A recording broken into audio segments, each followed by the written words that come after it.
जैसे कि हम लोग का क्वेश्चन क्या था, हम लोग ने कौन सा टर्नओवर लिखा था, फाइनेंशियल ईयर 2021 का, राइट। तो अगर 2021 में 10 करोड़ है तो अब ये 10 करोड़ के ऊपर 30% लगेगा या 25% लगेगा, ये डिपेंड करेगा 18-19 के टर्नओवर पे। लेकिन इस क्वेश्चन के अंदर 18-19 का कुछ रेफरेंस नहीं दिया था, 18-19 का टर्नओवर नहीं दिया था, तो इसलिए इन एब्सेंस ऑफ इंफॉर्मेशन हम लोग ने 30% लिया।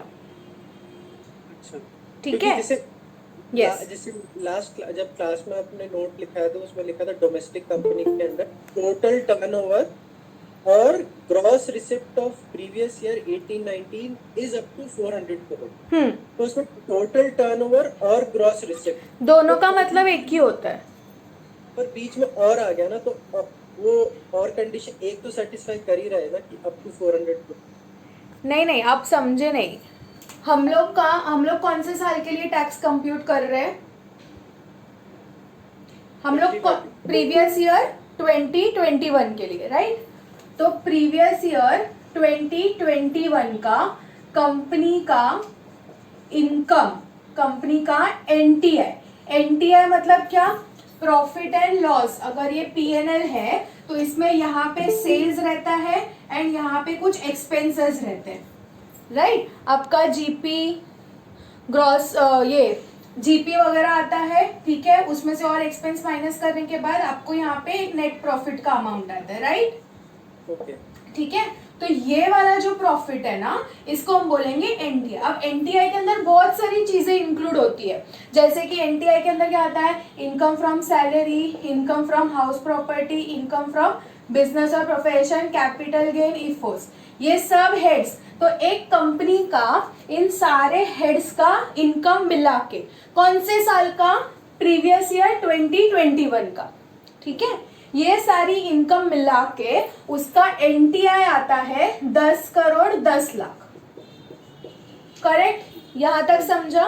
अब इस 10 करोड़ 10 लाख पे, इस पे 25 लगेगा या 30 लगेगा, दिस डिपेंड्स अपॉन कि प्रीवियस ईयर 18-19 के अंदर उसका ग्रॉस टर्नओवर या फिर ग्रॉस रिसीट्स ये कितना था। ओके, टैक्स इस अमाउंट पे लगने वाला है, बट इस पे 25 लगेगा या 30 लगेगा, वो किस पे डिपेंड करेगा कि 18-19 में उसका ग्रॉस टर्नओवर या ग्रॉस रिसीट्स। अब ग्रॉस टर्नओवर या ग्रॉस रिसीट्स मतलब क्या, जो पीएनएल के अंदर ये जो सेल्स वाला फिगर रहता है ना, इसको बोलते हैं ग्रॉस टर्नओवर या ग्रॉस रिसीट्स। डिफरेंस समझ में आया। यहाँ पे हम एनटीआई ले रहे, एनटीआई 10 करोड़ 10 लाख है, इसके ऊपर 25 लगेगा या 30 लगेगा, वो डिपेंड करेगा कि उसका 18-19 का सेल्स कितना था। अगर 18-19 का सेल्स अप टू 400 करोड़ है तो 25%, कौन से साल में 25%, इस साल में 25%। अगर इस साल का सेल्स 400 करोड़ तक है तो इस साल में हम लोग 25% लेंगे, लेकिन अगर 18-19 का इज मोर देन 400 करोड़ तो वो सिचुएशन में हम लोग 30% लेंगे, क्या, ग्रॉस टर्नओवर या ग्रॉस रिसीट्स। अब वो जो क्वेश्चन था, अब ये जो है ये स्पेशल रेट है ना, 25% इज विथ कंडीशन कि अप टू 400 करोड़। अब यहाँ पे हमारे क्वेश्चन के अंदर कुछ भी मेंशन नहीं किया था, इसलिए हम लोग ने क्या लिया, 25 नहीं लिया एंड 30 लिया। लेकिन ये क्वेश्चन के साथ अगर मैं आपको बोल दूं कि उसका प्रीवियस ईयर 18-19 का जो ग्रॉस रिसीट्स था वो था 500, वो था से 400 है ना, तो 250 करोड़ था, कितना था, 250 करोड़, ठीक है, तो हम 30 के जगह पे 25% लेंगे। आई होप समझा आपको, ठीक है। अगर उसी में पीवाई 18-19 ग्रॉस रिसिप्ट के बजाय इंस्टेड ऑफ ग्रॉस रिसिप्ट लिखने के बजाय वो लिखता है कि प्रॉफिट वाज 250 करोड़, तो उससे कुछ डिफरेंस आएगा? नहीं, तो उससे कुछ डिफरेंस नहीं है, वहां पे टर्नओवर का बात हो रहा है। ओके, ठीक है, अगर टर्नओवर, स्पेसिफिकली टर्नओवर या ग्रॉस रिसीट्स मेंशन होना चाहिए, कि टर्नओवर अगर 400 करोड़ तक था, अगर अभी एग्जाम में मैंने देखा है क्वेश्चन, वहां पे वो क्या लिखते हैं 40 करोड़ लिखते हैं कंफ्यूज करने के लिए कि 18-19 का टर्नओवर इज 40 करोड़। तो कौन सा रेट लोगे आप? तो 25%। 25%। ठीक है, मतलब जल्दबाजी में हम 40 और 400 में जल्दबाजी में, अभी हम लोग को याद है, लेकिन एग्जाम के टाइम ये 40 को देख के हम कंफ्यूज हो जाएंगे कि शिट 40 था या 400 था। ओके, ठीक है, समझा?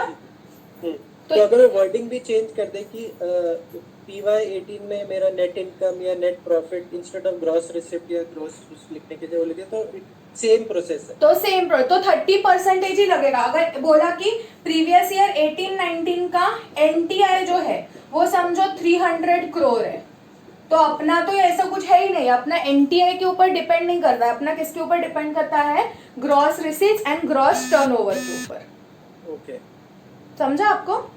ठीक है। और ग्रॉस रिसिप्ट्स और ग्रॉस टर्नओवर के लिखने के बाद अगर वो पीवाई नहीं लिखता है तो सिर्फ बोलता है कि ग्रॉस इनकम और ग्रॉस ये मेरा इतना है और ईयर नहीं लिखता। नहीं, देख ईयर लिखेंगे ही वो लोग, अगर वो किसी साल का ग्रॉस रिसीट्स या ग्रॉस टर्नओवर दे रहे हैं तो ईयर तो लिखेंगे ही, नहीं तो कैसे पता चलेगा कौन से साल का? या तो बिल्कुल भी मेंशन नहीं करेंगे या फिर ईयर लिखेंगे। अब कभी कभार क्या होगा, 18-19 का नहीं देंगे, 18-19 का नहीं देंगे, इस साल का ही देंगे कि प्रीवियस ईयर 2021 का ग्रॉस रिसीट्स या ग्रॉस टर्नओवर जो है वो 200 करोड़ है। वो क्या है? 200 करोड़। तो टेल में अब कौन सा रेट लगेगा? 30%, क्योंकि अपने को चाहिए 25 के लिए अपने को 18-19 का इंफॉर्मेशन चाहिए। अगर 18-19 का इंफॉर्मेशन नहीं है तो 30% लेने का। Okay, understood? Thank you. या वेलकम। चलो अभी रिवाइज करो residential status.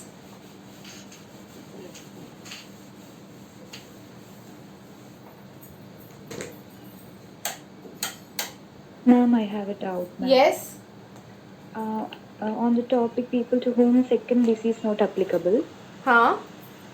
The last point, ma'am, Hmm. where his income is more than 15 lakh Hmm. and he's staying previous year for more than 120 days and less than 182 days. Hmm. So, first condition is not satisfying, first BC. Hmm. And here 365 days is not talking about. So, how he will be considered as resident, ma'am? Only 120 days he's talking about. Yeah, what he is saying that instead of 60 we will consider 120 days, ठीक है? And 182 days, 365 तो आएगा ही आएगा। हम लोग ने क्या लिखा है? In second condition will be applicable and instead of 60 120 days will be applicable, all other things remaining same. Okay. And वो जो 365 है that is not in previous year, that is the aggregate of last 4 years. Okay. And वो जो 120 to 182 means more than 120 and less than 182, that is for previous year. Okay. ठीक है, तो अभी क्या होता है? That means if he is more than 120 but less than 182, that means assume that second condition is satisfied, first condition is not satisfied but second condition is satisfied. Then what is our step? If your second condition is satisfied, that means 1 out of 2 is done. Okay, then you go for checking the additional condition.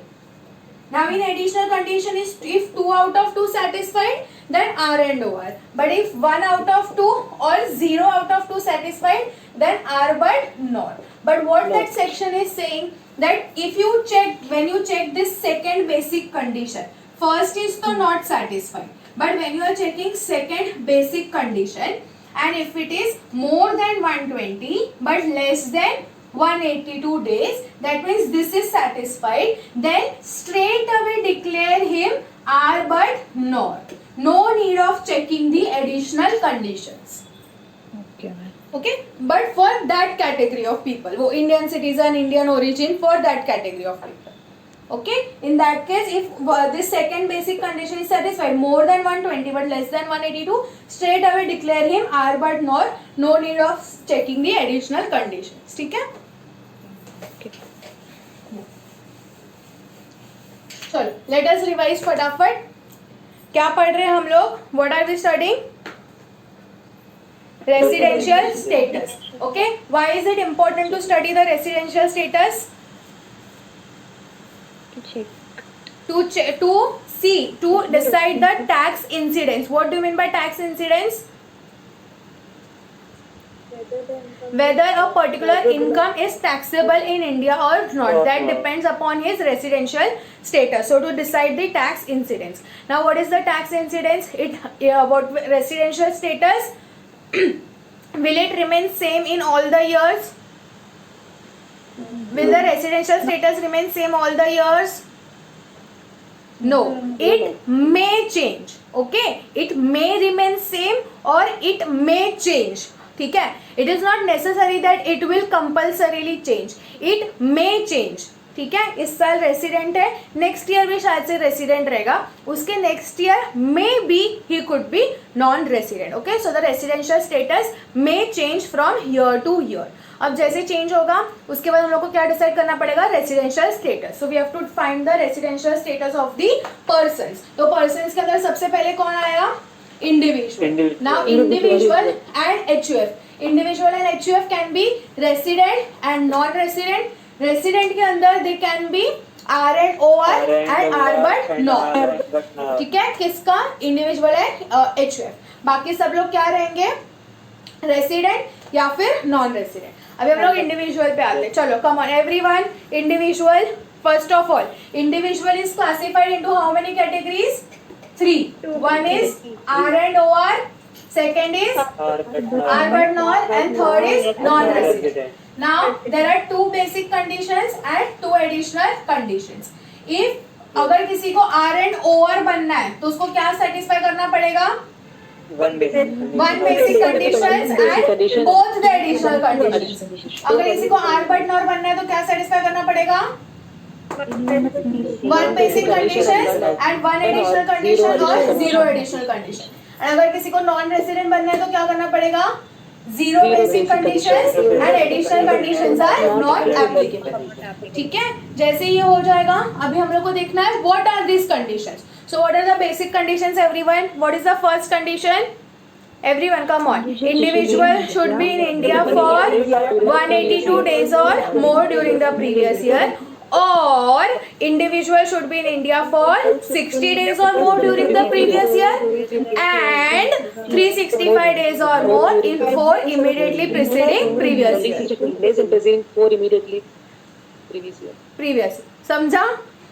ठीक है. Yes. अब क्या बोल रही थी मैं? हाँ, what is our procedure? तो सबसे पहले क्या चेक करने का? First condition. क्या चेक करने का? First condition. कौन सा? 182 डेज वाला. अगर वो सेटिस्फाई नहीं होता है then you will check for second condition. ठीक है, then you will check second condition. कौन सा? 60 डेज एंड 365 डेज वाला इन आइडियल सिचुएशन. लेकिन 3 लोग ऐसे हैं, there are 3 categories of people for whom only first condition is applicable. For them second condition, the test of second condition is not applicable. We cannot apply second condition on them. Who are those people? सबसे पहला कौन है? Indian citizen who is leaving India for employment abroad. Second, Indian citizen who is a crew member of an Indian ship and he leaves India during the previous year. ठीक है, मतलब previous year में जा रहा है and job के लिए भी प्रीवियस ईयर के अंदर ही जा रहा है, तो ही फर्स्ट कंडीशन. अगर पहले जॉब के लिए गया है तो फिर वो थर्ड कंडीशन में आ जाएगा. What is the third condition? Indian citizen और a person of Indian origin. Who is called as a person of Indian origin? वो खुद इंडिविजुअल और इधर ऑफ हिज पेरेंट्स और either of his grandparents, maternal grand parents and paternal grandparents. Any of these are born in undivided India, that is before 1947. ठीक है, तो इसको हम लोग बोलेंगे person of Indian origin. So Indian citizen और a person of Indian origin क्या कर रहा है? वो who is engaged outside India. For what purpose? For employment, business or profession. And वो क्या कर रहा है? He is visiting India during the previous year. And उसका जो इनकम है, excluding income from foreign sources. Excluding income from foreign That source is up to 15 lakhs. rupees 15 lakhs. ठीक है? If these conditions are satisfied, then we will check only first condition for that person. अब अगर समझो same category person है लेकिन ये क्या है up to 15 lakhs, but what if the income of that person is more than 15 lakhs, तो वो केस के अंदर क्या हो जाएगा? Second condition will be applicable, but with a twist. What is the twist? Instead of 60 days, it will be 120 days. In India for 120 days. Understood? Now यही second वाले point को ही कैरी फॉरवर्ड करके सेम कंडीशन, चलो 120 days वाला criteria. अब income is also more than 15 lakhs, but he is staying in India more than 120 days, but less than 182 days, then straight away we will declare him resident but not ordinary resident. That is R but not declare कर देंगे. Additional conditions check करने का जरूरत नहीं है. ठीक है? फिर हम लोग ने देखा था HUF का. HUF के केस में क्या था? फर्स्ट ऑफ ऑल रेसिडेंट या फिर नॉन रेसिडेंट. रेसिडेंट कब बनेगा? If control and management of its affairs is Holi और पार्टली फ्रॉम इंडिया, तो वो क्या बन जाएगा? Resident. And if it is Holi from outside India, okay, whoever person is taking decisions for HUF, if he is taking from outside India, then he will become non-resident. ठीक है? अब resident बन गया लेकिन रेसिडेंट है तो it could be R and OR and R but nor. अब R and OR and R but nor किस पे डिपेंड करेगा? HUF का, डिपेंडिंग अपॉन दी कर्ता. If कर्ता satisfies the additional conditions, that if Karta is R and OR, then HUF is R and OR. If Karta is R but nor, then HUF is R but nor. Is that fine? Yes. ठीक है? MCQs करते हैं. Wait, I'll share the screen.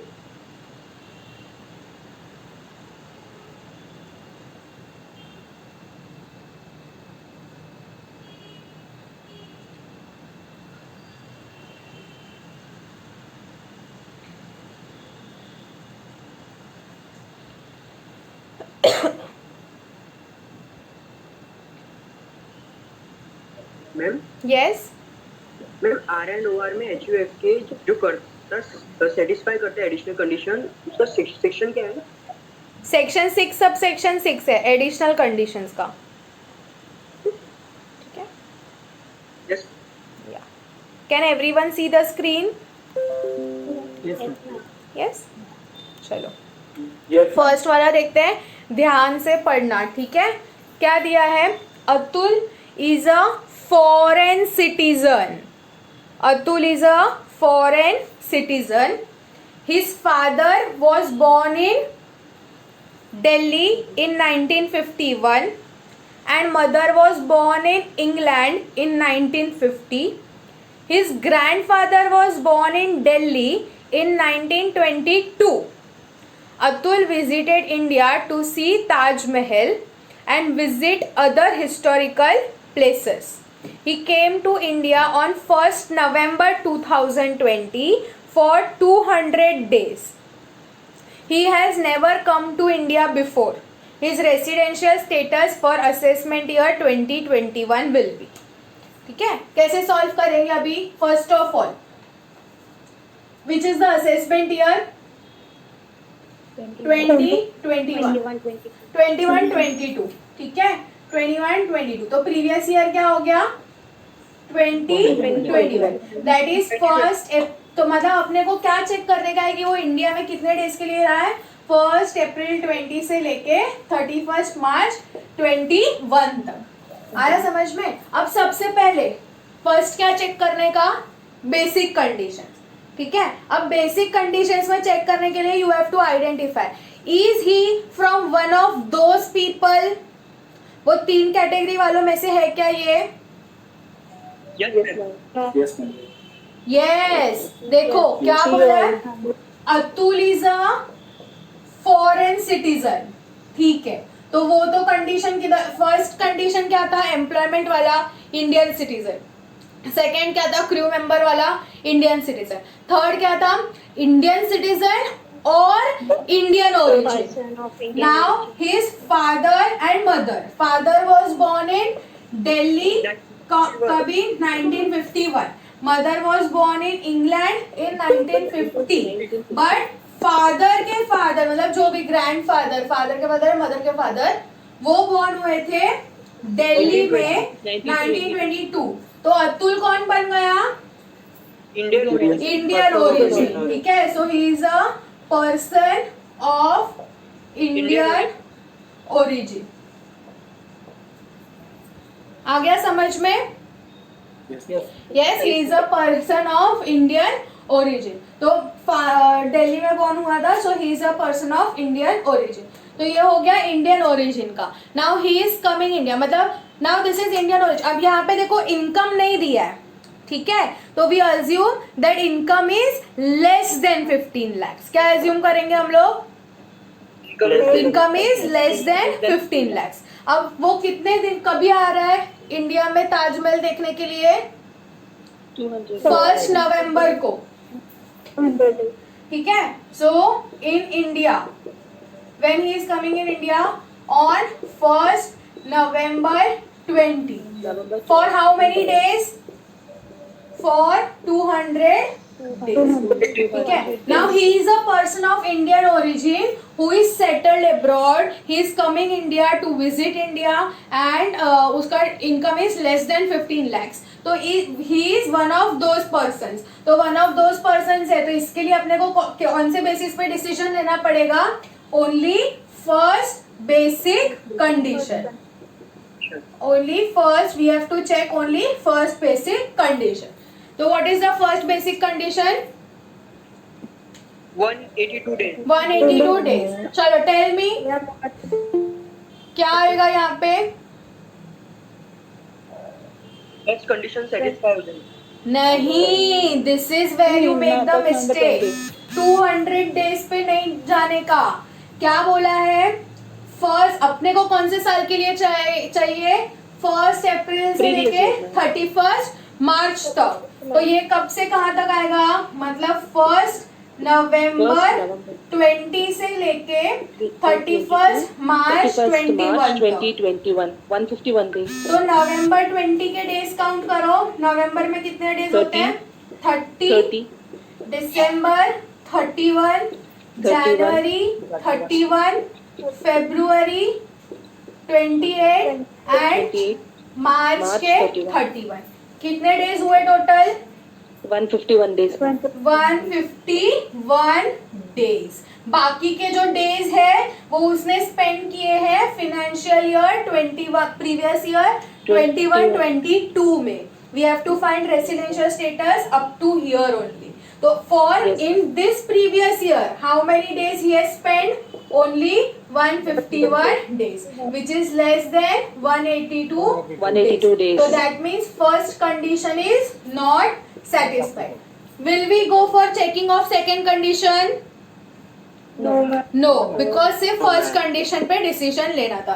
तो first basic condition is not satisfied. Second basic condition is not applicable. तो how many basic conditions are satisfied? 0. So 0 out of 2 क्या बन जाएगा? ये नॉन रेसिडेंट. आया समझ में? Yes, understood. Where can you make the mistake here? ठीक है. ये 200 डेज देख के सीधा डिसीजन नहीं लेने का, काउंट करने का कि अपने को सिर्फ मार्च तक चाहिए. तो मार्च तक वो इंडिया में कितने डेज के लिए रहा था? ठीक है. Yes ma'am. Read the second question. Mudit, where were you yesterday?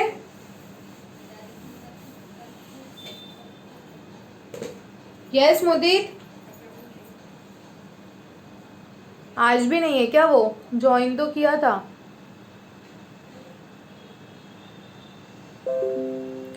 Yes. What is the second question? The following additional conditions are to be satisfied by a person to be resident and ordinarily resident. R and OR के लिए कौन सा additional conditions satisfy करना पड़ेगा? क्या है? He is a resident in at least 2 out of 10 previous year immediately preceding the relevant previous year, and then he has been in India for 730 days or more during the previous year, immediately preceding the relevant previous year. Both A and B, none of the above. What is the correct answer? Both A and Both A and B. Next, X is an Indian citizen who is living in India since 1980. Left for Japan on 1st July 2018 for employment. He came back to India on 1st January 2021 on a visit and stayed for 4 months. His residential status for assessment year 21-22 would be dash. चलो, who will tell me? Yes, कभी गया वो Japan? कभी गया Japan? कभी गया? 1 July 2018 को वो जापान गया. ठीक है, आया कभी जापान से? 1 जनवरी 21. तो in India he was from 1st January 21 for how many months? For 4 months. ठीक है, फिर उसके बाद he came back to India for 4 months. चलो, क्या रहेगा उसका रेसिडेंशियल स्टेटस? सबसे पहले हम क्या चेक करते हैं? Basic condition. बेसिक पहले हम चेक करेंगे बेसिक कंडीशन. तो बेसिक कंडीशन के लिए you have to identify, is he one of those people? No. Is he one of those people? Yes. Yes. देखो, इसमें भी ट्विस्ट है. क्या है? फर्स्ट वाला नहीं है. फर्स्ट वाला क्या था? Indian citizen living India for employment abroad during the previous year. ठीक है, बट ये कभी गया है? जुलाई 18-19 में. तो ये थर्ड कैटेगरी वाला बन गया. That is Indian citizen who is settled abroad. 2018 से he is engaged outside India for employment and he is coming to visit India. Understood the difference? Everyone, any doubt? First point क्या था? Indian citizen living India for employment during the previous year. During the previous year मतलब क्या? अगर कोई previous year 2021 के अंदर गया तो वो फर्स्ट कैटेगरी वाला बन जाएगा. बट ये क्या है? He has gone in 1 July 2018. तो that means now he is an Indian citizen who is settled abroad, who is engaged outside India for what? For employment. And now he is coming to visit India. ठीक है, again about the income nothing is specified. तो हम लोग क्या assume करेंगे? Less than 15 lakhs. ठीक है, मतलब अप टू 15 lakhs एज्यूम करेंगे. तो इसके लिए कौन सा कंडीशन एप्लीकेबल हो जाएगा? Only first basic condition. So what is the first basic condition? 182 days. अब प्रीवियस ईयर 2021 में कितने दिन के लिए रहा है? Jan 21, Feb 21, मार्च 21, 4 महीने के लिए आया था ना, मतलब अप्रैल 21. लेकिन ये तो अपना नेक्स्ट फाइनेंशियल ईयर में आ जाता है, तो ये तक नहीं, सिर्फ यहाँ तक काउंट करेंगे. तो जैन के कितने डेज हुए? 31, 28, मार्च के 31. कितने डेज हुए? 60, 80, 88, 90 डेज. तो 90 days which is less than 182 days. That means first basic condition not satisfied. Second basic condition check करेंगे क्या? No. सिर्फ we will take decision on first condition. तो first basic condition not satisfied. Second basic condition not applicable. So how many basic conditions satisfied? 0 out of 2. So when 0 out of 2 satisfied, then what is the residential status? Non-resident. Understood?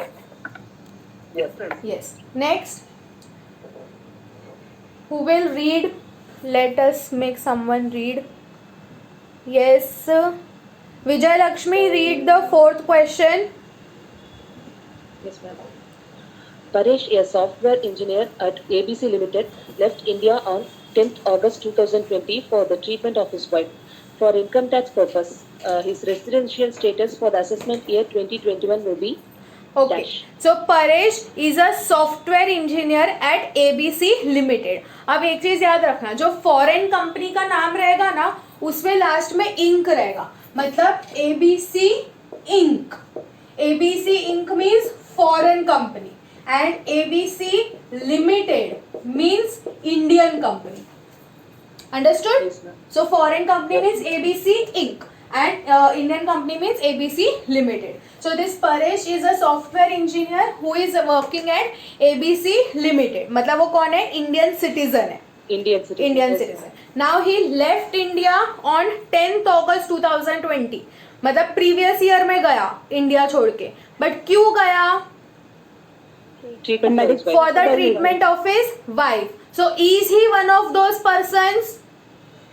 No.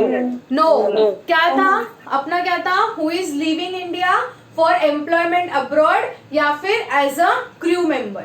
Here he is living India for treatment of his wife. So he is not one of those persons. तो इसके लिए हम लोग दोनों basic conditions check करेंगे. कभी गया है वो? 10th अगस्त को गया है, right? He has gone in 10th अगस्त. तो 10th अगस्त को गया है, तो उसमें क्या आएगा? अभी 10th अगस्त को गया है तो what is the first condition? Individual should be in India for 182 days और मोर. तो चलो 10th अगस्त को गया है, अब वापस कब आया वो अपने को नहीं पता. सो वी अज्यूम कि 31 मार्च तक वापस 2000. नहीं आया. Yes. ठीक है, 10th अगस्त को गया. अब उन्होंने बोला नहीं है कि वो वापस कब आया, सो वी अज्यूम कि 31 मार्च तक तो नहीं आया. So this period is outside India. तो इंडिया में कितने दिन के लिए रहा? अप्रैल, मई, जून, जुलाई एंड अगस्त के 10 दिन. अप्रैल में कितने डेज रहते हैं? 30, 31, 30, 31. एंड अगस्त का कितना डेज लेने का? 10 डेज. हमने पढ़ा था कि the day when he departs from India और the day when he arrives in India it will be considered as day spent in India. ठीक है, so even if he is living on 10th अगस्त that will be the day considered in India. चलो कितना days होता है? 30, 60, 90, 120, 130, 31, 32. 132 days. Yes, 132 days. That means ma'am. less than 182 days. It means first condition not satisfied. तो क्या करने का? क्या करेंगे? We will check the second basic condition. Second condition. ठीक है, what is the second basic condition? At least 60 days. तो 132 days is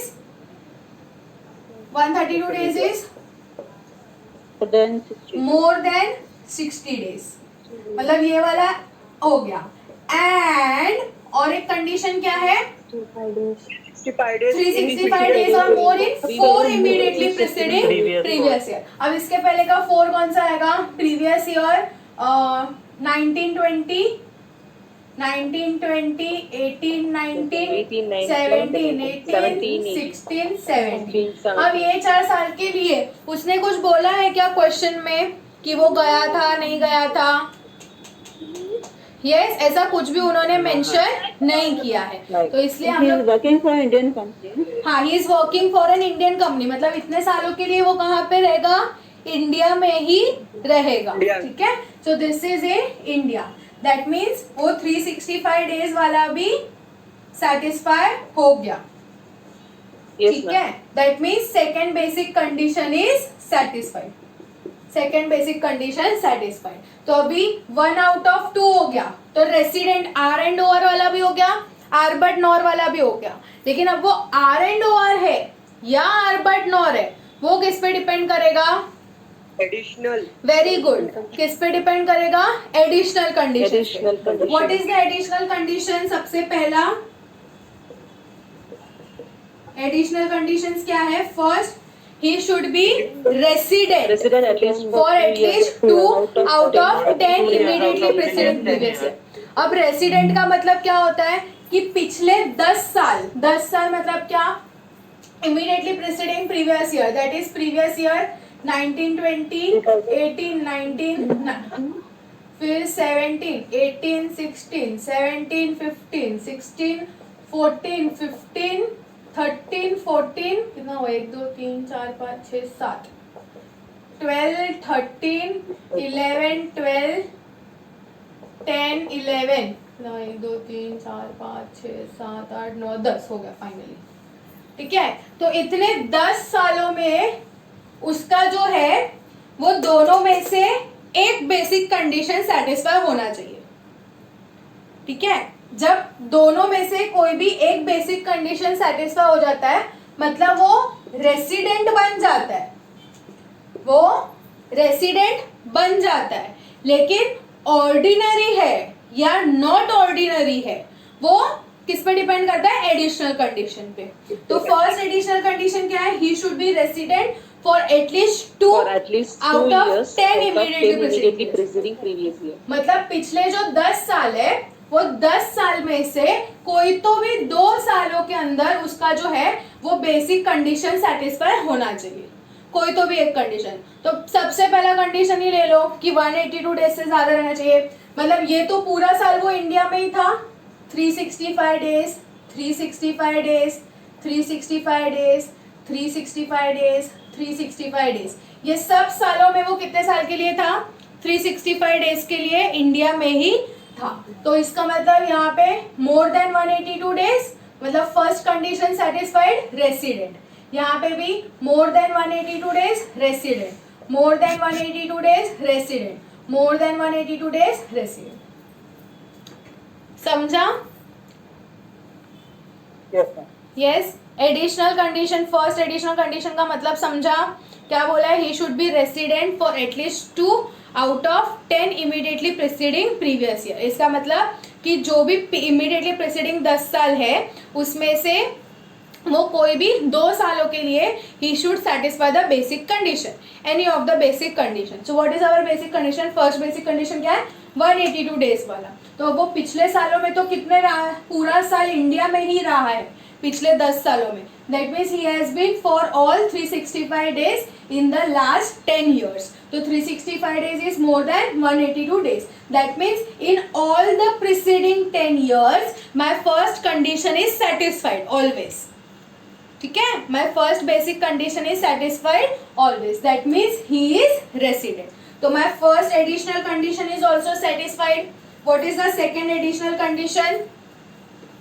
730 days. More than 730 7 preceding previous year. So this is 1, 2, 3, 4, 5, 6, 7.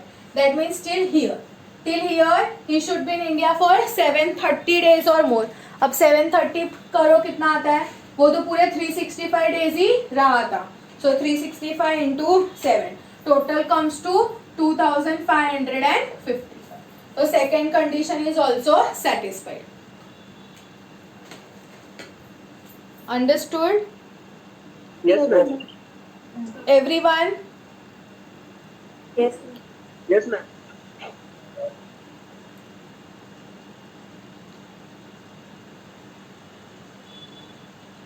Understood everyone? So both the additional conditions are satisfied. So 1 out of 2 and 2 out of 2. तो क्या बन जाएगा ये? Resident. Resident and ordinarily resident. अब आपको options देखो क्या क्या दिए हैं। ऑप्शंस क्या क्या दिए हैं? रेसिडेंट दिया है, फिर नॉन रेसिडेंट दिया है, नॉट ऑर्डिनरीली रेसिडेंट दिया है and cannot be determined. चलो tell me what will be the correct answer here? Resident. Resident. ठीक है, अब यहाँ पे आपका रेसिडेंट एंड ऑर्डिनरीली रेसिडेंट नहीं डिफाइन किया है, फिर भी वो क्या रहेगा? रेसिडेंट रहेगा, बिकॉज नॉन रेसिडेंट तो नहीं है, नॉट ऑर्डिनरीली रेसिडेंट भी नहीं है and cannot be determined information भी नहीं है। So which is the correct option here? First. Understood everyone? Yes.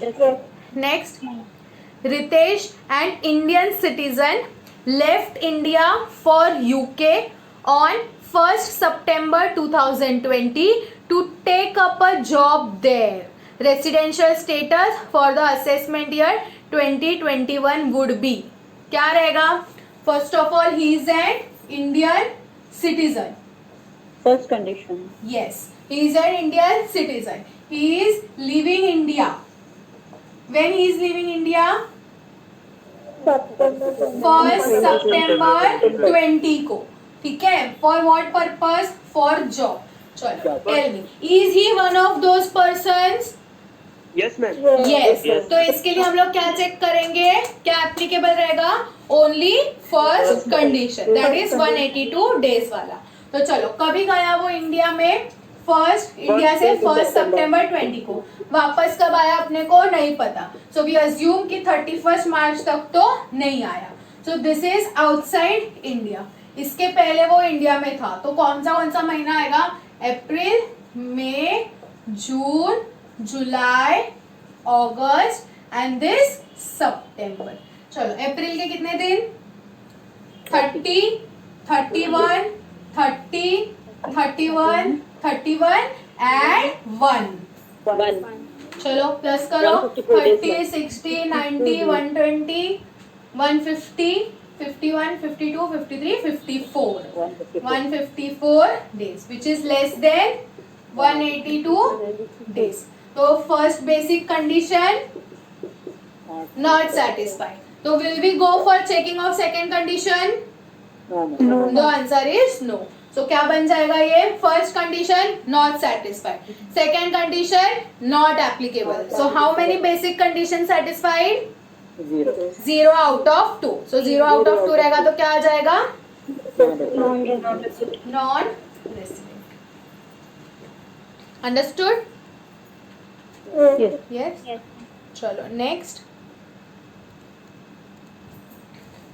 Mr. Rajiv, born and brought up in India, left for employment in Belgium on 15th October. He has never gone out of India previously. What is the residential status?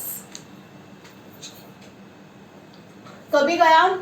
Mr. Rajiv, he is leaving India for employment in Belgium. कभी जा रहा है?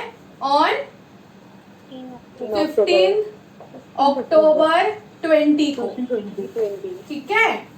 क्यों जा रहा है? घूमने के लिए जा रहा है क्या? For employment. तो कौन सा? Is he one of those people? First category. First category. ठीक है? तो क्या आ जाएगा? कभी गया? 15th अक्टूबर 20. वापस कब आया? नहीं पता. तो 31st मार्च 21 तक. तो चलो, अप्रैल, मई, June, July, August, September and ये वाला अक्टूबर. अप्रैल का कितना?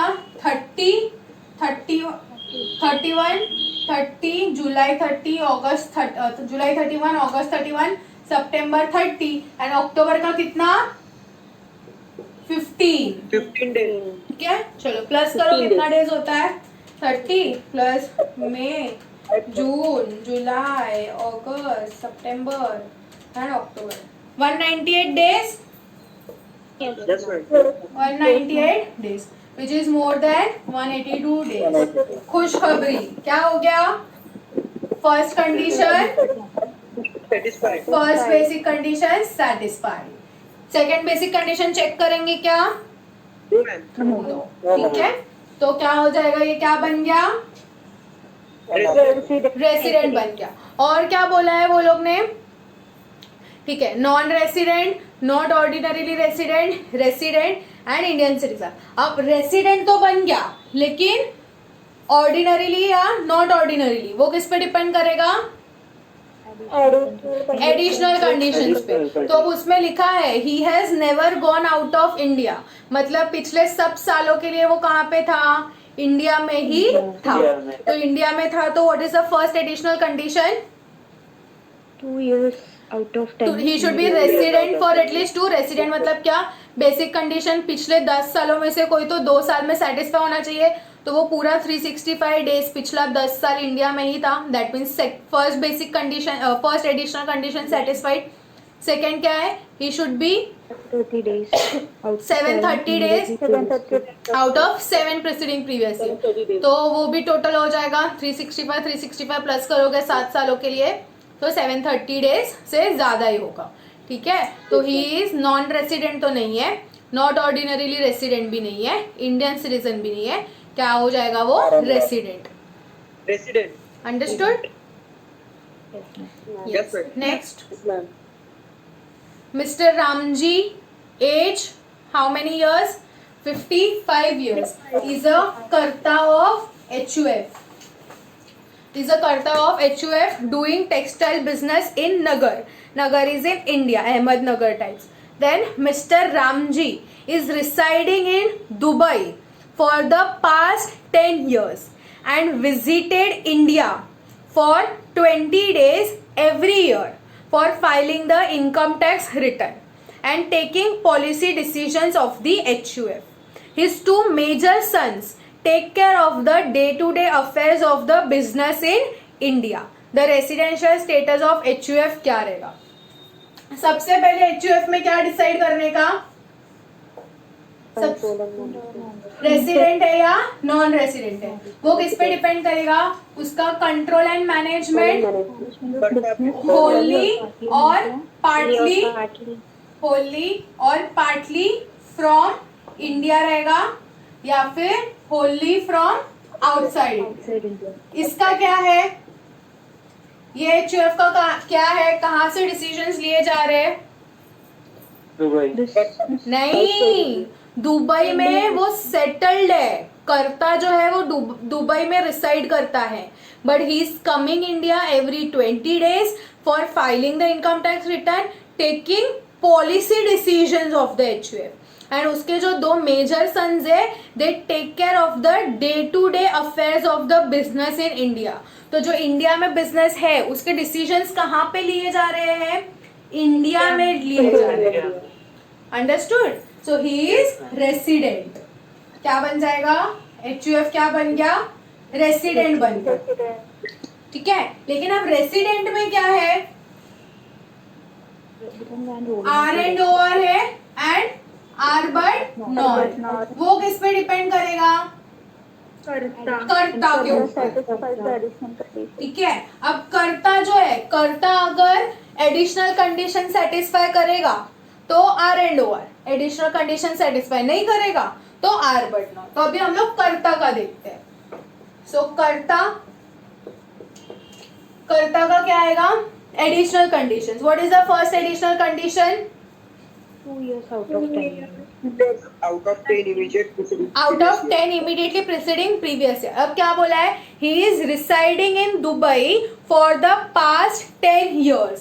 मतलब अपना प्रीवियस ईयर कौन सा है? 2021। तो पिछले 10 सालों से वो उधर ही रह रहा है। तो प्रीवियस ईयर अगेन 19, 20, 18, 19, 17, 18, 16, 17, 15, 16, 14, 15, 13, 14, 12, 13, 11, 12, 10, 11, 1, 2, 3, 4, 5, 6, 7, 8, 9, 10। हाँ, तो इन 10 सालों के लिए, 10 सालों से वो दुबई में ही रह रहा है। एंड हर साल कितने दिन के लिए आता है? 20 डेज। मतलब इस साल में 20 डेज, इस साल में 20 डेज, इस साल में 20 डेज, 20, 20, 20, 20, 20, 20, 20, ठीक है। हर साल वो कितने दिन के लिए आया है इंडिया में? सिर्फ 20 डेज के लिए आया है। तो फर्स्ट कंडीशन क्या है अपना? First basic condition, resident for at least 2 out of 10 immediately preceding previous year. तो फर्स्ट बेसिक कंडीशन मतलब जो दो बेसिक कंडीशंस है उसमें से कोई तो एक सेटिस्फाई होना चाहिए। तो फर्स्ट बेसिक कंडीशन क्या है? कि कोई तो भी एक साल में वो 182 डेज से ज्यादा रहना चाहिए। तो इस साल में वो क्या है? Less than 182 days. यहाँ पे भी less than 182, less than 182, less than 182, less than 182, less than 182, less than 182, less than 182। तो फर्स्ट बेसिक कंडीशन सेटिस्फाई हुआ क्या कोई भी साल में? No. तो हाँ, अभी हम क्या चेक करेंगे? Second basic condition. क्या है second basic condition? 730 days. Second basic, 700 अच्छा हम लोग days. एडिशनल कंडीशंस चेक करें ना, सॉरी हाँ, एडिशनल कंडीशंस के लिए क्या है कि should be resident for at least 2, तो वो रेसिडेंट कब बनेगा जब दोनों में से कोई तो एक बेसिक कंडीशन सेटिस्फाई होगी। तो पहली बेसिक कंडीशन तो सेटिस्फाई नहीं हुई 182 डेज वाली, दूसरी बेसिक कंडीशन क्या है कि कम से कम 60 डेज के लिए रहना चाहिए। तो यहाँ पे भी ये भी लेस देन 60 है, लेस देन 60 है, लेस देन 60 है, less than 60, less than 60, less than 60, less than 60, less than 60, less than 60, less than 60। ठीक है, मतलब दोनों में से एक भी कंडीशन सेटिस्फाई नहीं हुई। Yes, is anyone? Only previous year you should see, no, na? 2 years Basic means condition you should. yes. Basic condition you should check only for previous year, no, na? No this we are, हम लोग का condition क्या है, additional condition है, बराबर। What is our condition, we are checking here additional condition, if he satisfies the additional condition, but what is the first additional condition?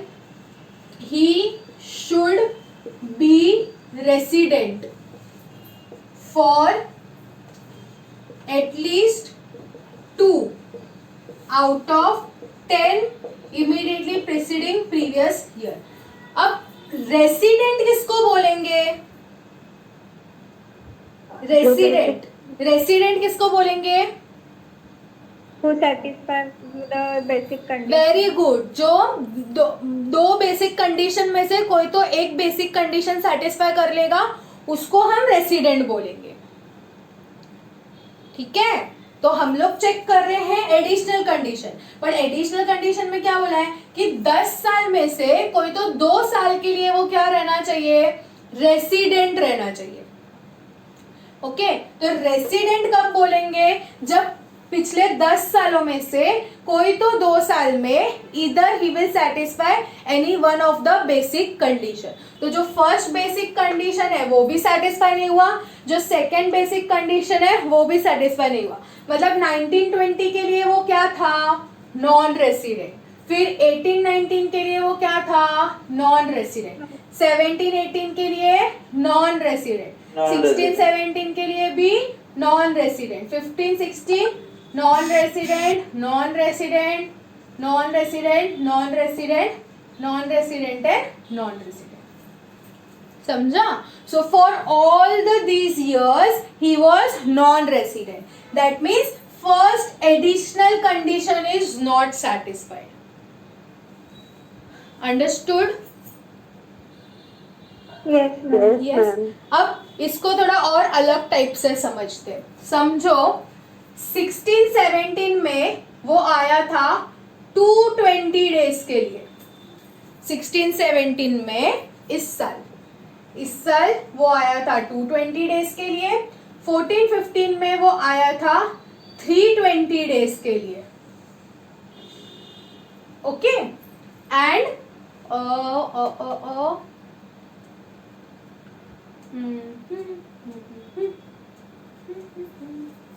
यहाँ पे भी वो आया था 220 डेज के लिए, 1213 में भी,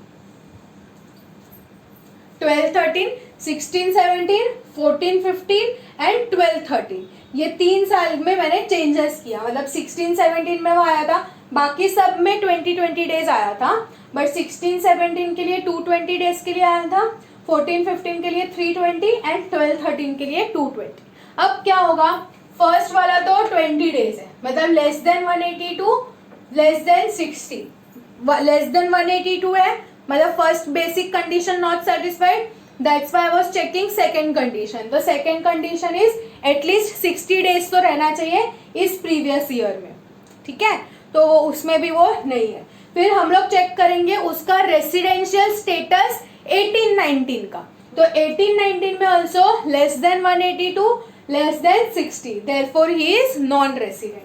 फिर हम लोग चेक करेंगे उसका रेसिडेंशियल स्टेटस 1718 का, तो 1718 में 20, less than 182, less than 60, non resident. Then we will check the residential status of 1617, तो 1617 में कितने डेज के लिए था वो, 220 20 डेज के लिए, which is more than 182 days. तो फिर मेरे को सेकेंड बेसिक कंडीशन चेक करने का जरूरत नहीं है। तो 16-17 में वो क्या बन गया, रेसिडेंट बन गया, ठीक है।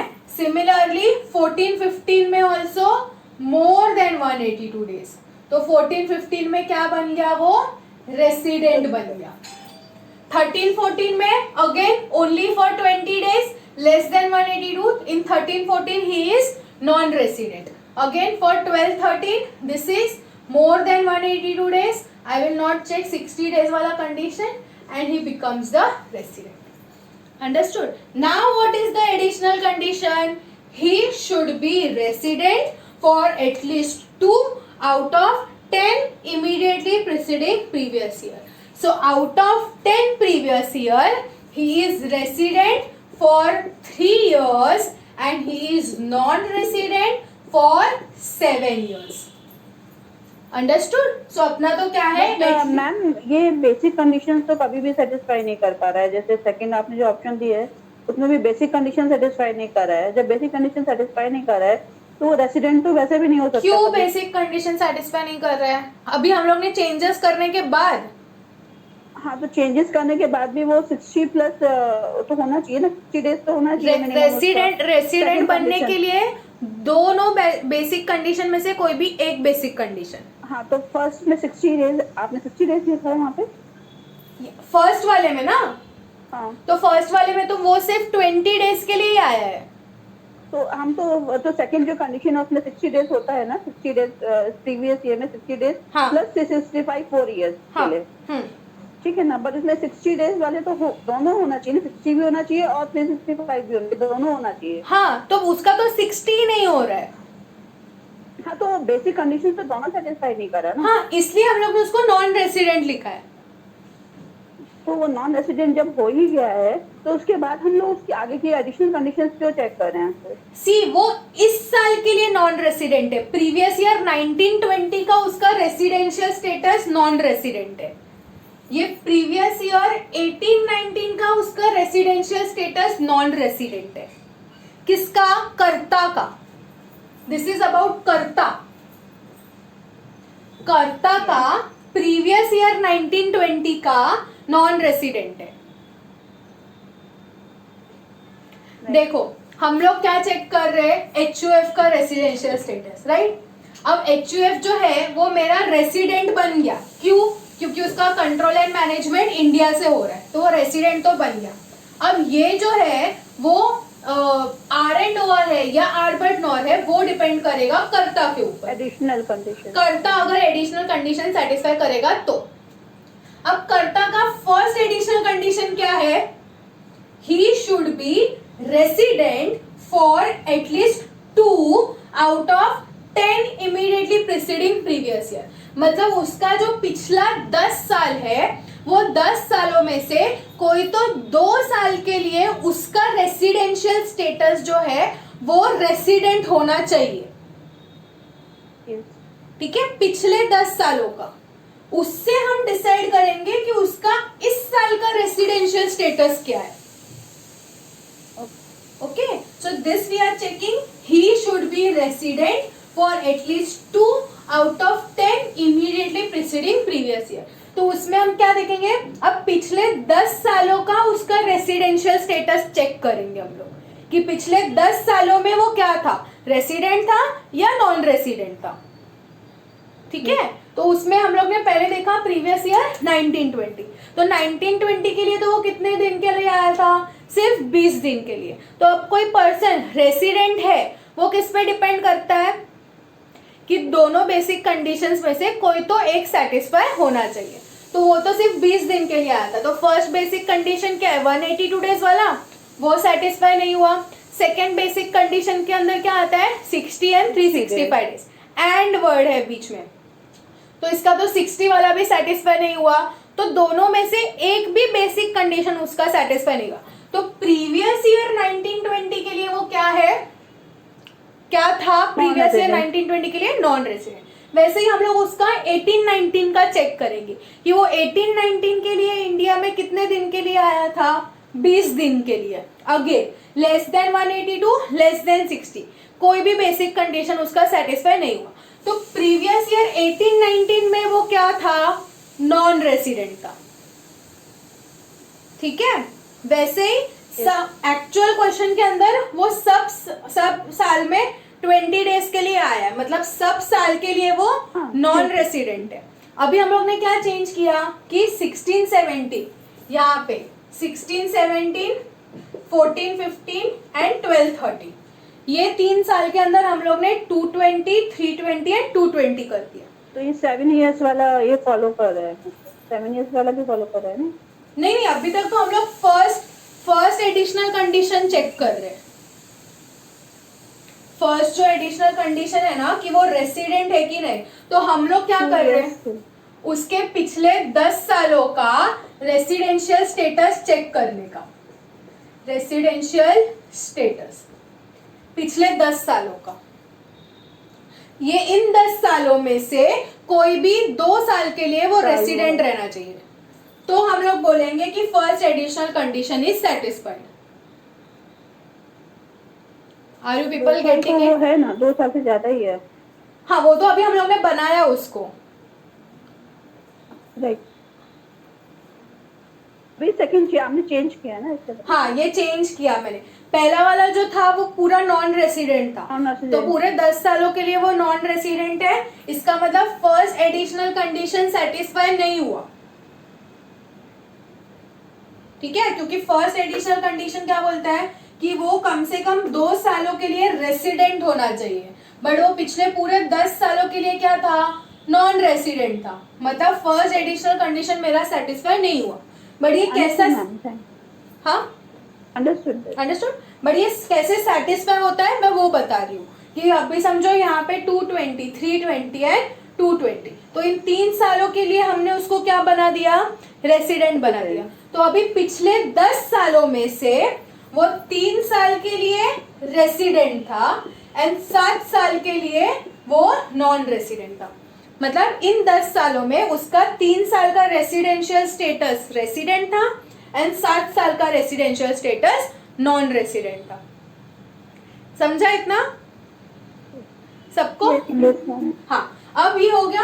इसका मतलब अब ये वाला कंडीशन क्या हो गया, मेरा सेटिस्फाई हो गया, that he should be resident for at least 2 out of 10 immediately preceding previous year. तो पिछले 10 सालों में से कम 2 साल के लिए रहना चाहिए. तो अपना वाला तो क्या है करता, 3 साल के लिए रेसिडेंट था. तो फर्स्ट एडिशनल कंडीशन सेटिस्फाइड.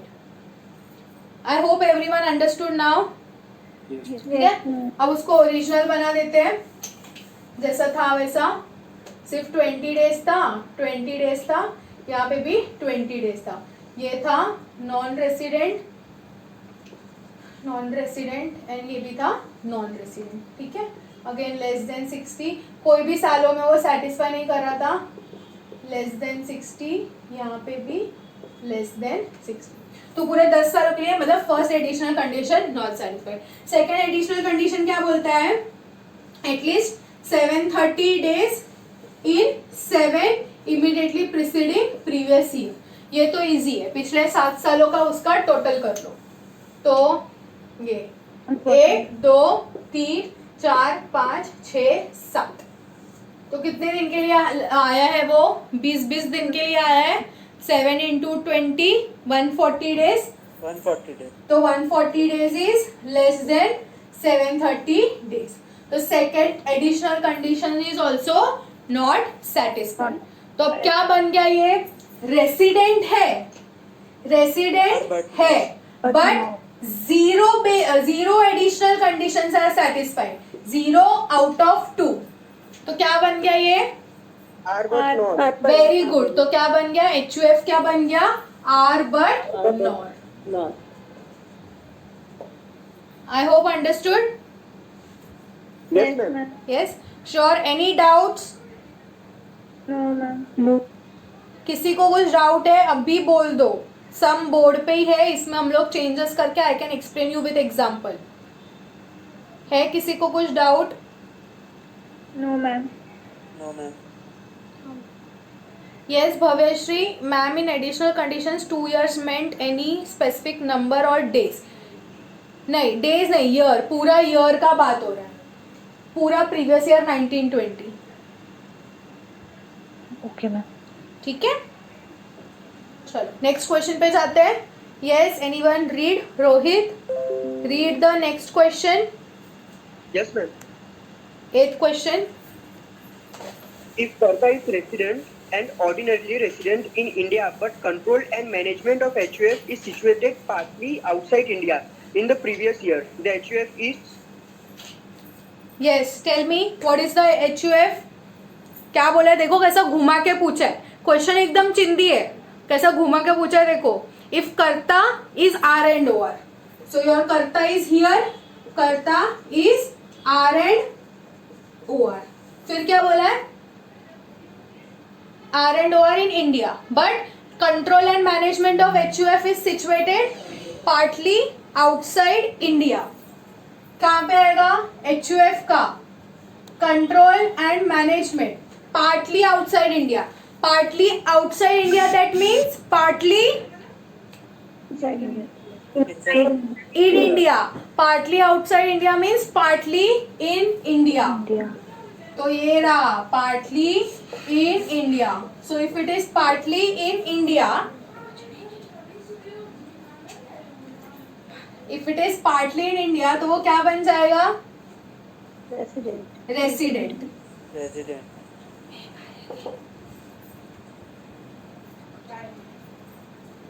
ठीक है, समझा, Yes, ma'am. अंडरस्टूड. सो क्या हो जाएगा उसमें, HUF will be R and OR. और understood. Yes, ma'am. Yes ma'am. HUF will also be R and OR.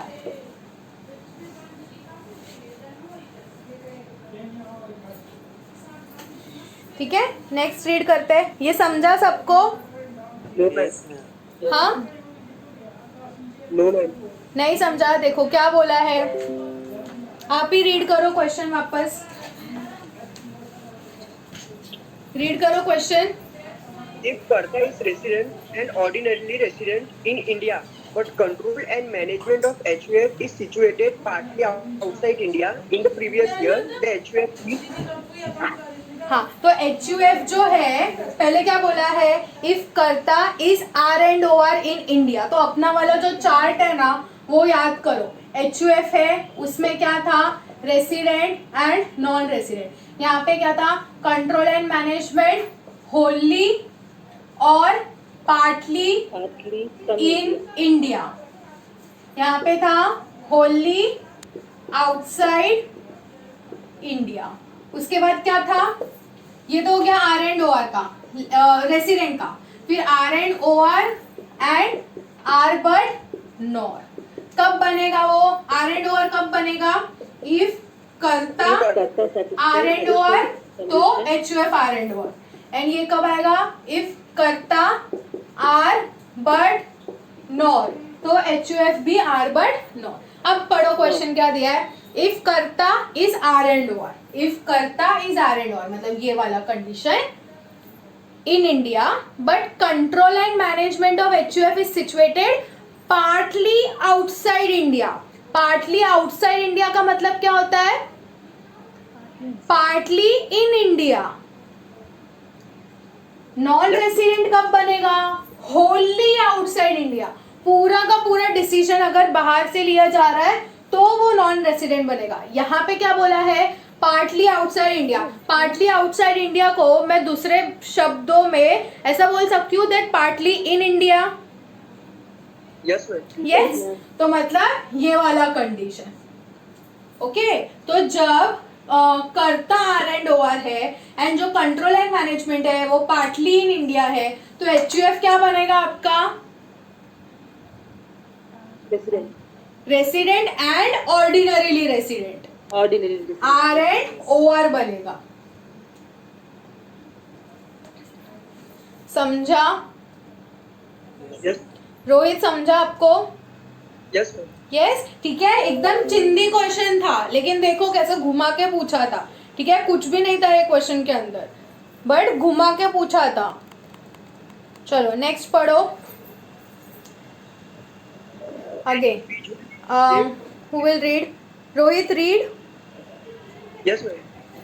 An individual is said to be resident in India in previous year in which the February month has 29 days. If he is in India in that year for a period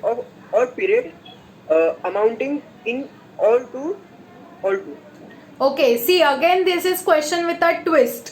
ठीक है, एकदम ऐसा googly जैसा डाला है, चिंदी question है. चलो अभी वहां पे आंसर तो लिखा ही है, लेकिन फिर भी थोड़ा सा दिमाग यूज करके बोलो क्या है right answer. Yes, louder. 182 days.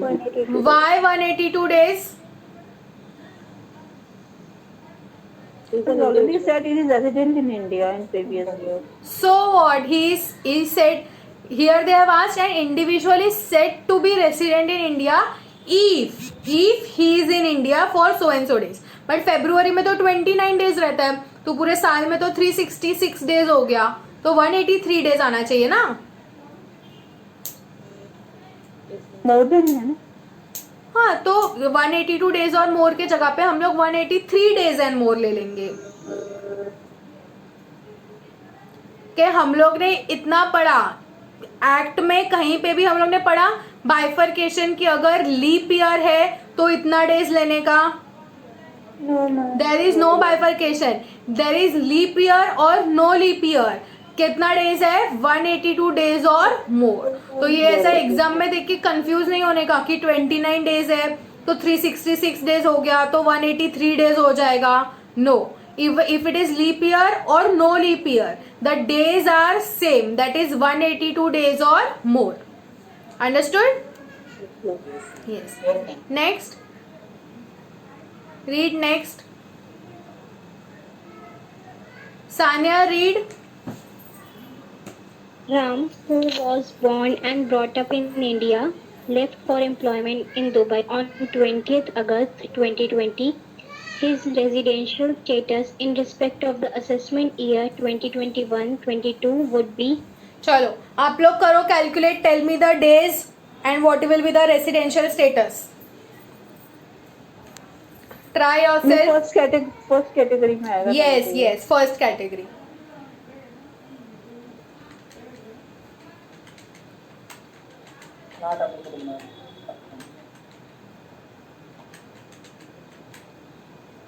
Yes, anyone said the answer? Not satisfying BC. Yes? Not satisfying BC. Not satisfied. So what will be the residential status? Non-resident. Non-resident. Will you check the second basic condition if first condition is not satisfied? No. कितना आया? Days कितना आया? Days कितना आया? 142 days, which is less than 182 days. First basic condition not satisfied. Second basic condition not applicable. How many basic conditions satisfied? 0 out of 2. 0 out of 2 है तो क्या बन जाएगा वो? Non-resident. ठीक है, चलो next. Yes, read Sanya, read.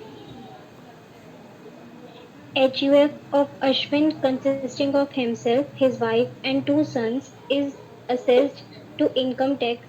The residential status of HUF would be non-resident when. Yeah, read the options. Option A, the management and control of its affairs is wholly in India. Option B, the management and control of its affairs is wholly outside India. Option C, the status of Karta is non-resident for that year. Option D, when majority of the members are non-resident. Tell me when an HUF will be considered as non-resident. Then When management and control of its affairs are wholly outside India. वो जो HUF of Ashwin, his wife and 2 sons दिया है वो confusion के लिए दिया है. ठीक है, उसका कुछ लेना देना नहीं है, अपने को सिर्फ कर्ता एंड HUF से लेना देना है, बाकी लोगों से अपने को लेना देना नहीं है जब तक कुछ डिसीजंस नहीं लेते वो लोग. ठीक है, so that information is given for confusion. अपने लिए यहाँ पे इंपॉर्टेंट है HUF. तो HUF कब नॉन रेसिडेंट रहेगा? When control and management is Holi outside India. Understood? Next next who will read? Sakshi, read. Read. Total income tax of a person is determined on the Total income of a person is determined on the basis of his dash. किस पे depend करेगा? Residential status, citizenship, both A and B, none of the above. Residential status. ठीक है. Next, Mr. Alok Chatterjee, born and brought up in India since 1970, left for Singapore on 10th October 2020 for the purpose of his employment. What is his residential status? Yes, calculate everyone. Chalo, we have solved this type of question. Karo calculate.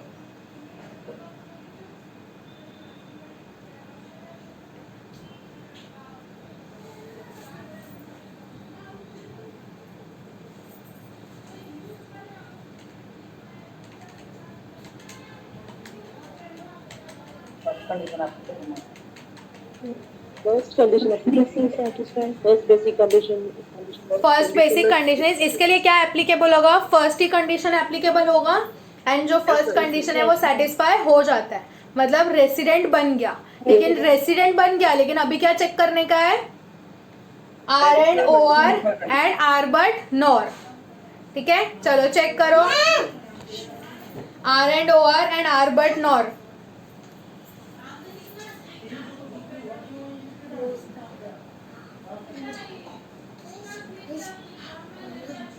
Ma'am is the second. Yes, necessary to calculate check करना? Ma'am वो तो जरूरी नहीं है ना check करना second condition. तो India ये फर्स्ट कैटेगरी के लिए है ना. फर्स्ट कैटेगरी में वो एडिशनल कंडीशंस चेक करने का बात करें हम लोग. ये रेसिडेंट बन गया, R and O R, R but NOR and N R. तो basic condition and additional condition. अब फर्स्ट बेसिक कंडीशन सेटिस्फाई हो गया, मतलब 1 out of 2 आ गया. लेकिन आर एंड ओ आर है या आर बट नॉर है, इसका मतलब क्या? रेसिडेंट तो बन गया. वो फर्स्ट बेसिक कंडीशन सेटिस्फाई हो गया तो रेसिडेंट तो बन गया, लेकिन ऑर्डिनरीली है या नॉट ऑर्डिनरीली है, उसके लिए एडिशनल कंडीशंस चेक करना पड़ेगा. एडिशनल कंडीशन तो सेटिस्फाई कर ही रहा है वो, क्योंकि बॉट अप इन इंडिया ही है. Yes yes yes. ठीक है, तो वो क्या हो जाएगा? रेसिडेंट. बाकी सबको समझा? इसके पहले वाला जो क्वेश्चन था, देखो वो किधर गया था जॉब के लिए? दुबई. हाँ, ये देखो जो दुबई वाला था उसमें क्या आया था आंसर अपने को? Non resident. यस, देखो was born and brought up in India, left for employment abroad in Dubai on 20 August. यहाँ पे 142 डेज आया था ना आंसर. ये समझ रहे क्या सबको? यहाँ पे 142 डेज आया था, 142 डेज था, इसलिए वो क्या बन गया था? यहाँ पे अपने को 0 out of 2 आया था, 0 out of 2 आया था, इसलिए वो नॉन रेसिडेंट बन गया था. तो नॉन रेसिडेंट है, तो नॉन रेसिडेंट के एडिशनल कंडीशंस में क्या है? नॉट एप्लीकेबल लिखा है ना हमने. So once he is non-resident, then we were not checking the additional conditions. But here he has become the resident. So we have to now decide whether he is resident and ordinarily resident or resident but not ordinarily resident. समझा? ठीक है, इसलिए हम check कर रहे हैं कि additional conditions क्या आएगा. तो एडिशनल कंडीशंस में तो क्या है कि वो 2 साल के लिए रेसिडेंट रहना चाहिए. तो वो बोला born and brought up in India and Singapore गया है 10th October 2020. ठीक है, मतलब इसके पिछले सालों में वो इंडिया में ही रहा है. Yes, he has been in India only. That means he is resident for all the years. And दूसरा एडिशनल कंडीशन इज 730 डेज. तो अगेन 365 730 डेज से ज्यादा ही हो जाएगा. तो वो क्या बन जाएगा? R and O R. समझा क्या सबको? Yes. Next is, next read करो. कौन रीड करेगा? 1 मिनट. दिया रीड. जो भी मेरे स्क्रीन पे दिख रहे हैं ना वो सब फंसेंगे. दिया read. Yes. Where is my cursor? John is a foreign citizen born in USA. His father was born in Delhi Yes, in read. 1950 and his grandfather was born in Lahore in 1935. But his mother was born in UK in 1963. John came to India for the first time on 1st June 2020 and stayed in India for 183 days and then left for USA. His residency status for the assessment year 2021 shall be okay तो ये कौन था? John is a foreign citizen born in USA. His father was born in Delhi in 1960. मतलब father तो नहीं है. Grandfather was born in Lahore in 1935. तो 1935 में लाहौर वॉज इन इंडिया. मतलब ये कौन बन गया? जॉन कौन बन गया? Indian origin.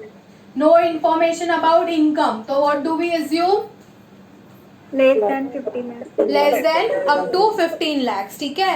तो is he one of those categories? Yes, ma'am. Yes. तो क्या हो जाएगा इसके लिए? क्या हो जाएगा Only इसके लिए? basic. Only first basic condition. What is the first basic condition? 182 days वाला. कभी आया वो? कभी आया वो? 1 जून 2020 को. For how many days? For 183 days. अपने को तो किससे मतलब है? 1 जून 20 से लेके 31 मार्च 21 तक. अब मेरे को बोलो 1 जून से 183 डेज कितना होता है? 1 जून से 183 डेज कितना होता है? 31st March 2020. नहीं. कैसे?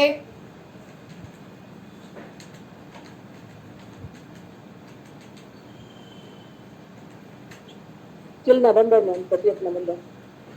जुलाई, अगस्त, सितंबर, अक्टूबर, 1 दिसंबर.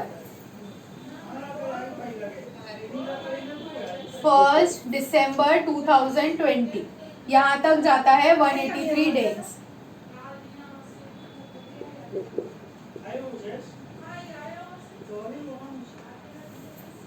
ठीक है.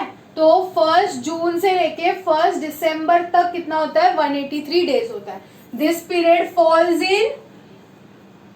Falls in this year.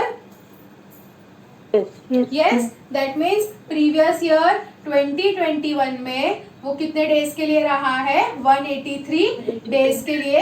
That is from 1 जून 20 से लेके 1 दिसंबर 20 तक.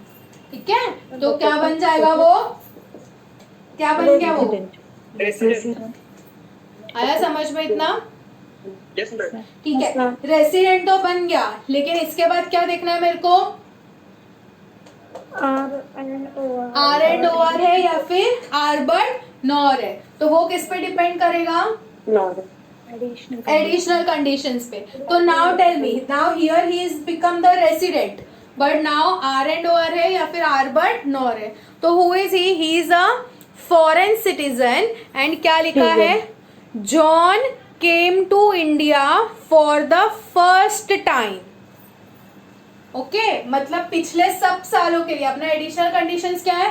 ही should be resident for at least 2 out of 10 immediately preceding previous year. तो ये प्रीवियस ईयर 1920 से लेके, अभी मैं पूरा नहीं लिख रही हूँ, टाइम पास होता है वो, 10-11 तक, इतने सालों के लिए क्या वो रेसिडेंट था? No, ma'am. रेसिडेंट मतलब क्या? दोनों में से कोई तो एक बेसिक कंडीशन. तो क्या वो इंडिया में आया था? इंडिया में आया ही नहीं था. तो इन सब सालों के लिए वो क्या था? नॉन रेसिडेंट था. तो first additional condition not satisfied. और सेकेंड एडिशनल कंडीशन क्या है? टोटल शुड बी 730 डेज और more in 7 immediately preceding previous year. तो वो भी यहाँ पे नहीं होगा. मतलब second additional condition also not satisfied. तो 0 आउट ऑफ 2 एडिशनल कंडीशन. तो रेसिडेंट है बट एडिशनल कंडीशन सेटिस्फाई नहीं होता है. तो क्या हो जाएगा वो? R but not resident but not ordinary. आया समझ में? नेक्स्ट क्या दिया? The income earned during the previous year is subject to tax under the act on the basis of the residential status of the assessee. However, the residential status of an assessee dash every year. may change. Will not change, will certainly change, may change, none of the above. It may change. ठीक है? Every year, again same, every year the residential status of an assessee may change, will certainly change, change. will not change, none of the above. It may change. Okay, next. Thomas, an Indian citizen, is living in Kerala since birth in 1955 and left for UAE on 13th June 2015 for a salaried employment contract for 4 years and came back on 7th July 2020 to India and settled at Kerala. His residential status for the assessment year 21-22 would be, yes, tell me. Third category हो जाएगा. नहीं, third category वाला क्या था? India में आता है visit करने के लिए. ये क्या लिखा है? कैटेगरी होगी. Settled in Kerala. कोई भी कैटेगरी नहीं हुआ ये. He came back and he settled at Kerala. तो वो तीनों में से कोई भी कैटेगरी नहीं है, नॉर्मल है. क्योंकि फर्स्ट क्या था? He leaves India for employment abroad during the previous year. लेकिन ये तो कब का गया है? 2015 में गया है. फिर तो हाँ, फिर वो थर्ड कैटेगरी में भी क्यों नहीं? सेकंड कैटेगरी तो क्रू मेंबर वाला है, वो तो नहीं आएगा. फिर थर्ड कैटेगरी क्या बोलता है? Who is settled abroad, who is engaged in employment. Correct है, but he is coming during the previous year for visit. जैसे ऊपर कोई तो भी था, वो ताजमहल देखने को आया था. यहाँ पे वो क्यों आया है? इंडिया में आया and now he is settled in Kerala. तो वो सिचुएशन के अंदर क्या हो जाएगा? ही is not in third category. तो उसमें मेरे को दोनों कंडीशंस एप्लीकेबल करना पड़ेगा. तो क्या हो जाएगा? चलो टेल मी एवरीवन. यस,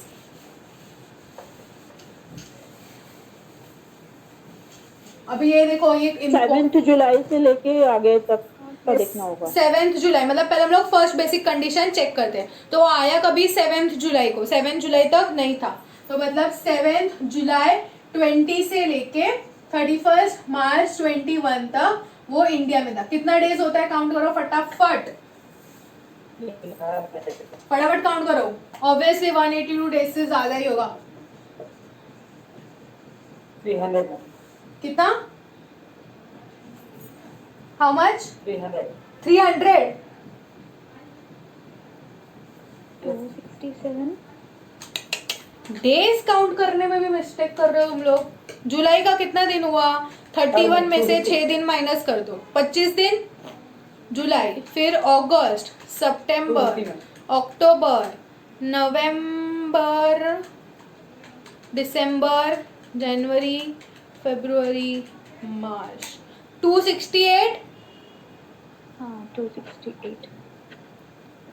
आया क्या सबको? Yes, ma'am. 268 डेज वो इंडिया में है, मतलब 182 डेज से ज्यादा है. तो that means my first basic condition is satisfied. जैसे ही फर्स्ट बेसिक कंडीशन हो गया तो वो क्या बन जाएगा? रेसिडेंट. मैं सेकंड बेसिक कंडीशन चेक करने का कष्ट नहीं करूंगी. यहाँ पे एप्लीकेबल है, second basic condition is applicable, but my first condition is satisfied. That's why I am not checking second condition. ठीक है? तो अपना वो वाला जो चार्ट था, R and O R, R but NOR, R but NOR and N R. तो इसमें 1 out of 2, 1 out of 2, 0 out of 2. तो 0 तो नहीं हुआ मेरा, एक कंडीशन सेटिस्फाई हो गया, मतलब नॉन रेसिडेंट निकल गया. अब R and O R and R but NOR. अब आर एंड ओ आर है या आर बट नॉर है, वो किस पे होगा? Additional condition. Now pay attention. What is the first additional condition?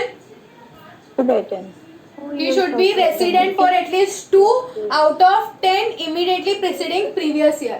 अब 10 immediately preceding previous मतलब previous year 19, 20, 18, 19, 17, 18, 16, 17, 15, 16, 14, 15, 13, 14, 12, 13, 11, 12 and 10 and 11.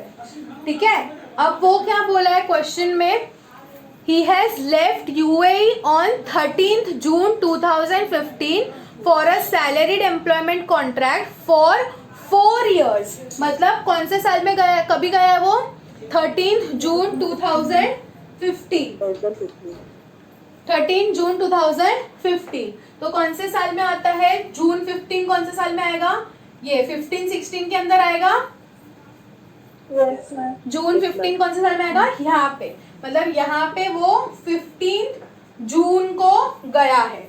ठीक है, कितने सालों के लिए? 4 साल के लिए, मतलब 16, 17, 17, 18, 18, 19, 19, 20 भी इनफैक्ट वो बाहर था। कब आया वो? 7 जुलाई 20 को। मतलब यहाँ का पूरा 365 days he was outside India.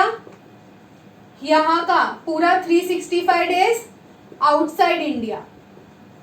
Here also full 365 days outside India. यहाँ पे भी full 365 days outside India. यहाँ का सिर्फ 15 जून तक वो इंडिया में था, उसके बाद बाहर था। 14-15 का पूरा 365 days in India. यहाँ का full 365 days in India. Here also full 365 days in India, 365 days in India, and here also 365 days in India. I hope this much is clear. अब हम लोग देखते हैं एडिशनल कंडीशंस। तो क्या बोला है? He should be resident for at least 2 out of 10 immediately preceding previous year. चलो बोलो मेरे को, इस साल के लिए क्या वो रेसिडेंट रहेगा? नो, बिकॉज पूरा 365 डेज बाहर था, तो वो 182 डेज वाला भी कंडीशन सेटिस्फाई नहीं होता है, फर्स्ट बेसिक कंडीशन भी, एंड 60 डेज वाला भी सेटिस्फाई नहीं होता है। तो इस साल के लिए ही इज नॉन रेसिडेंट। इस साल के लिए non resident, here also non resident, here also non resident. यहाँ का हम लोग देखते हैं, यहाँ पे भी, यहाँ नहीं, फिर 14-15 में पूरा 365 days he was in India, तो here he is resident, here he is resident, here he is resident, resident and resident. So what is the first additional condition? He should be resident for at least 2 out of 10 immediately preceding previous year. तो पिछले 10 सालों में से वो 5 साल के लिए resident रहा है, तो first additional condition is satisfied. Understood now everyone? What is the second additional condition? 730 days out of 730 days out of in 7 immediately preceding previous. अब 7 years कहाँ पे होता है? 1, 2, 3, 4, 5, 6 and 7, यहाँ पे 13-14 पे। ठीक है, तो देखो यहाँ पे तो पूरा 365 days out of India, out of India, out of India, out of India. यहाँ पे थोड़े पीरियड के लिए था, एंड ये दोनों साल आउट इन इंडिया था, तो 365 प्लस 365 एग्जैक्ट यहाँ पे एग्जैक्ट 730 डेज होता है। एंड 15-16 में भी अप्रैल, मई और 15 दिन जून का भी वो इंडिया के अंदर था। तो this my second condition is also satisfied. Okay? Yes, so one basic condition and both the additional conditions. तो क्या बन गया वो? R and O. आया समझ में? Yes, ma'am. Everyone? Yes. Yes. चलो only 2 more. ठीक है, अब खुद ट्राई करोगे ये जो लास्ट के 2 है? Yes. If you have any doubt, see answers are given that are for your reference. But ऐसा मत सोचना कि ये आंसर हम लोग को लाना ही है, पहले खुद आंसर फाइंड आउट करो, then you cross check whether your answer is correct or not and where you have done mistake. ठीक है, let us discuss है 19th वाला। 18 तो बहुत चिंदी है। A person is deemed to be of Indian origin if either of his parents or any of his grandparents was born in dash India, India other than Jammu and Kashmir, undivided India or greater India. What is the correct answer? Undivided India. Next देखो, Miss Kapoor, born in UK, came to India for the first time on 15th May 2020 and remained in India till 31st August 2020. Her maternal grandparents were born in Dhaka in the year 1941. Her residential status for the assessment year 21-22 would be. चलो tell me फटाफट.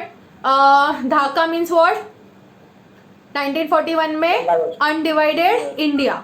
Okay, Dhaka was a part of India. तो मतलब undivided India में born हुए थे. कौन? उसके maternal grand parents.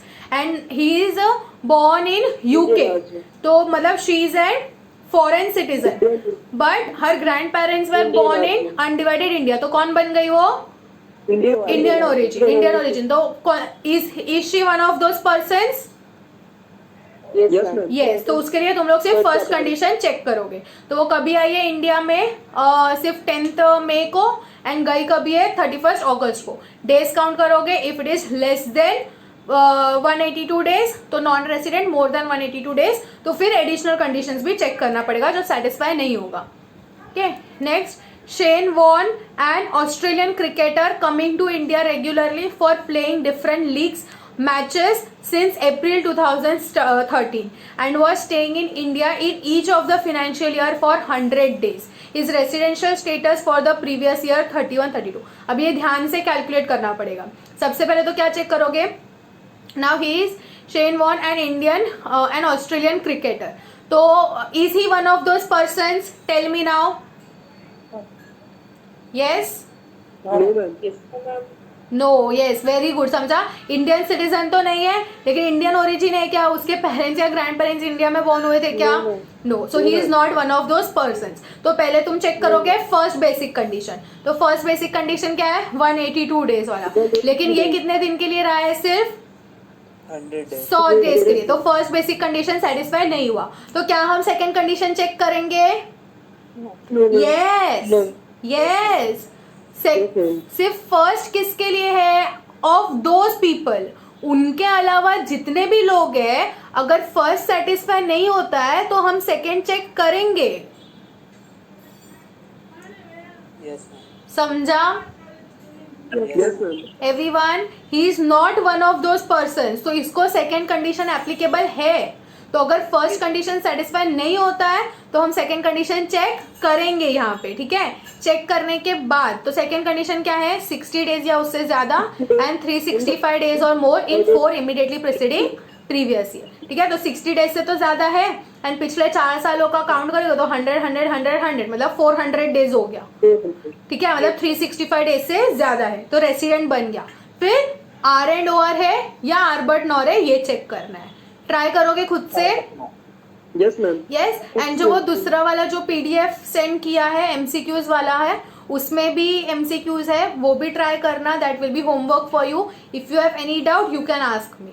ठीक है. उसमें शेयर किया, ये वाला पीडीएफ शेयर किया आपने? हाँ, ये वाला भी शेयर किया है मैंने. इसका हेडिंग ऐसा है, बेसिक रेसिडेंशियल स्टेटस लिखा रहेगा. कोई ये वाला चार्ट है. के नाम से है? हाँ, रेसिडेंशियल स्टेटस से है. हाँ, chapter 2 part 2 residential status and scope of total income. ठीक है. उसके अंदर वो वाला जो वो सिर्फ एमसीक्यूज का ही पीडीएफ है. ये कंसेप्ट प्लस पीडीएफ प्लस थोड़े से एमसीक्यूज है जो इंपॉर्टेंट एग्जाम में जो पूछे थे वो है. उसके अंदर एग्जाम वाले भी एमसीक्यूज है एंड एक्स्ट्रा भी एमसीक्यूज है. ठीक है. वो वाला जो पीडीएफ जो इनडायरेक्ट टैक्स वालों को पता रहेगा. देखो हम लोग एक एमसीक्यूज वाला शीट सॉल्व करते थे, उसमें सारे एमसीक्यूज ही थे. वैसे ही वो वाला जो शीट है वो सिर्फ एमसीक्यूज का ही है. और इसमें एचयूएफ के बहुत क्वेश्चंस काफी वैसे हैं. हाँ, अभी आज हम लोग ने 2-3 क्वेश्चन सॉल्व किए एचयूएफ का. वो समझा? हाँ, उसमें थोड़ा सा प्रॉब्लम है. ये वाले तो इजी है. हाँ, एक बार ट्राई करके देखना. उसके अंदर जो नहीं आएगा मार्क करके रखना, हम डिस्कस करेंगे क्लास में. ठीक है. बाकी सबको भी सॉल्व करने दो, फिर जो भी रहेगा साथ में वो हम डिस्कस करेंगे. ठीक है. ओके. चलो, but do solve the questions. उससे ही प्रैक्टिस होगा कौन सा एप्लीकेबल है कौन सा एप्लीकेबल नहीं है, तो ही समझेगा. ठीक है. Tomorrow we will start residential status of a company का स्टार्ट करेंगे. ठीक है. Yes, ma'am. ओके. Okay. चलो, bye everyone. Thank you, ma'am. Bye. Bye Thank you, ma'am. Bye. Good night.